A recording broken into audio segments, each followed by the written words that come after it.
that the first album has, you know, strong songs in it, but that the sound doesn't do them justice.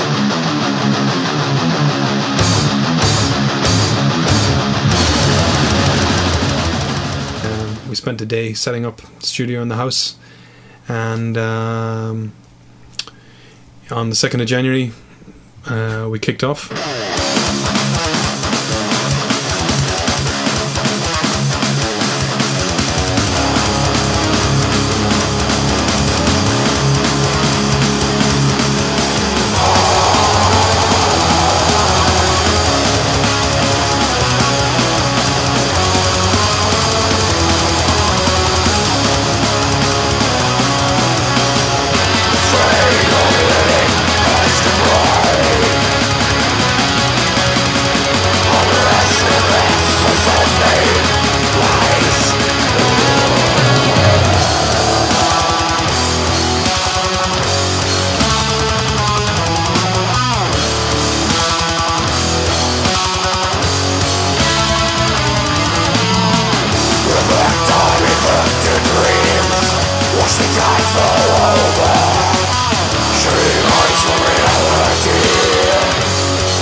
One of the complaints that I always had about the first album is the production on it, is that it's very thin, and it's you know, it's quite a low budget recording, and that was one of the things we really wanted to get over with this album, and you could hear it straight away. Definitely a big difference. Even just totally unmixed and raw, we could hear it. The whole album was done, I guess, I think it was done within 12 days. Yeah, we mixed the album remotely. Yeah. Which was certainly a first for me. I suppose that's just new technology, and that album was able to send us mixes. That's the thing with the net, you can finish a mix in the afternoon and that evening the band can have it, so there's no... It would be nice to be in the studio and be able to sit at the desk and mix, but unfortunately it wasn't an option with work and the distance. But it worked just as well as doing it in the studio, because he was able to send it at the end of every day. One of the things that I've always hated about recording is you know, listening to endless drum tracks. Yeah. Of, you know, a drum fill being looped 50 times so that you can get it just right, and we were able to avoid all that.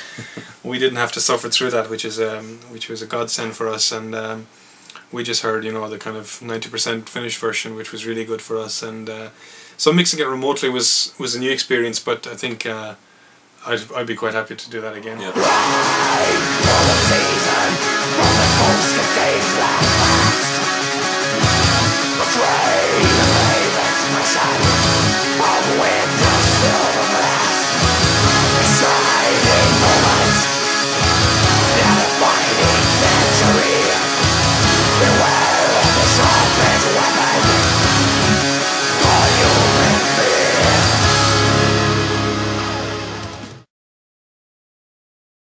The inspiration for the title comes from the song "In Suffering." For me personally, anyway, it's a commentary, I suppose, on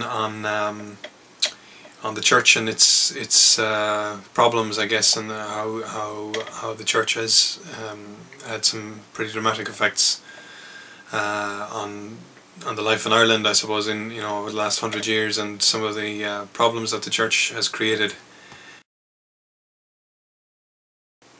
We wanted to get some artwork that reflected the title, and, you know, looked instantly recognizable, but yet was simple and to the point. I mean, we something that didn't look too much like a death metal album. Yeah, I mean, there's so many of those kind of Dan Seagrave style artworks, and, you know, one death metal band to another has got more complicated artwork, and we just wanted something very simple that would look good on the album, would look good in the, you know, on a shirt, and any other kind of merchandise that we do. So we wanted to keep it simple but iconic, something instantly associatable with the band.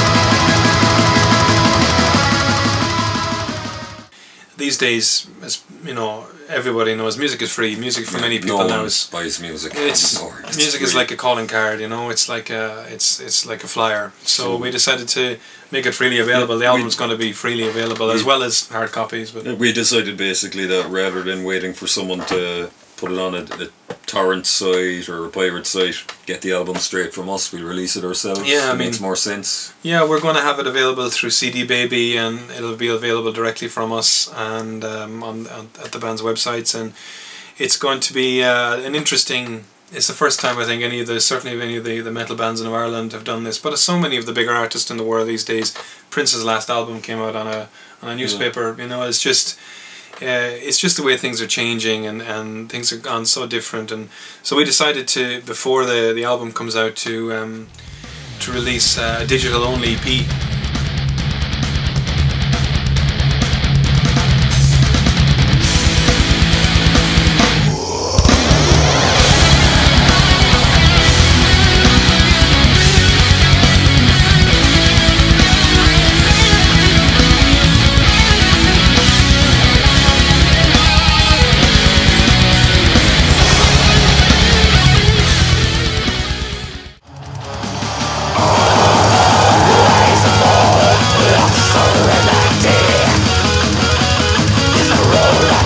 Before